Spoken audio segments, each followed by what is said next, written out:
வாங்க இன்றைக்கி wheat bread எப்படி பண்ணலான்னு பார்க்கலாம். ஃபஸ்ட்டு ஒரு பெரிய அகலமான பாத்திரம் எடுத்துக்கோங்க.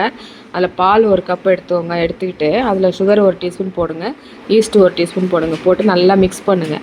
நல்லா அந்த இதெல்லாம் கரைஞ்சி மிக்ஸ் பண்ண பிறகு கோதுமை மாவு ஒரு கப்பு அதையும் போட்டுட்டு எண்ணெய் கொஞ்சம் போட்டுட்டு உப்பு இதெல்லாம் போட்டு நல்லா பிசைஞ்சு ஒரு 45 நிமிஷம் நல்லா பிசைஞ்சு மூடி வச்சுருங்க. மூடி வச்சுட்டு திரும்பி நான் அதை அந்த ஒரு கப்பு போட்டேன் இல்லையா, அதை 4 பகுதியாக பிரிச்சுக்கிட்டேன் நான். அதில் வீடியோவில் பார்த்தா உங்களுக்கு தெரியும். அதை பிரிச்சுக்கிட்டு ஒவ்வொரு உருண்டையை எடுத்து லைட்டாக தட்டிட்டு இதெல்லாம் தட்டிட்டு அதில் சீஸ் வச்சேன்.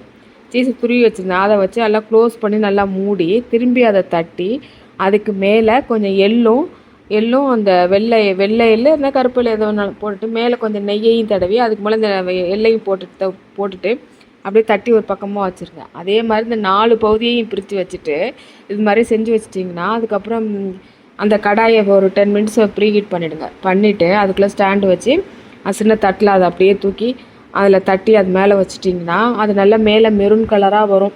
லைட்டாக மெரூனாக வரும். பார்த்துட்டு நல்லா ஒரு 7-8 நிமிஷம் தான் நல்லா வெந்து போயிடும். வந்தோடனே எடுத்துட்டு அதுக்கு நல்லா நீங்கள் ஒயிட் சென்னா அது மாதிரி என்ன தேவையோ அதுக்கு இந்த நிறைய மசாலா எதுவும் வச்சு தொட்டு சாப்பிட்டிங்கன்னா சூப்பராக இருக்கும். செஞ்சு பார்த்துட்டு உங்கள் கமெண்ட்டை சொல்லுங்கள்.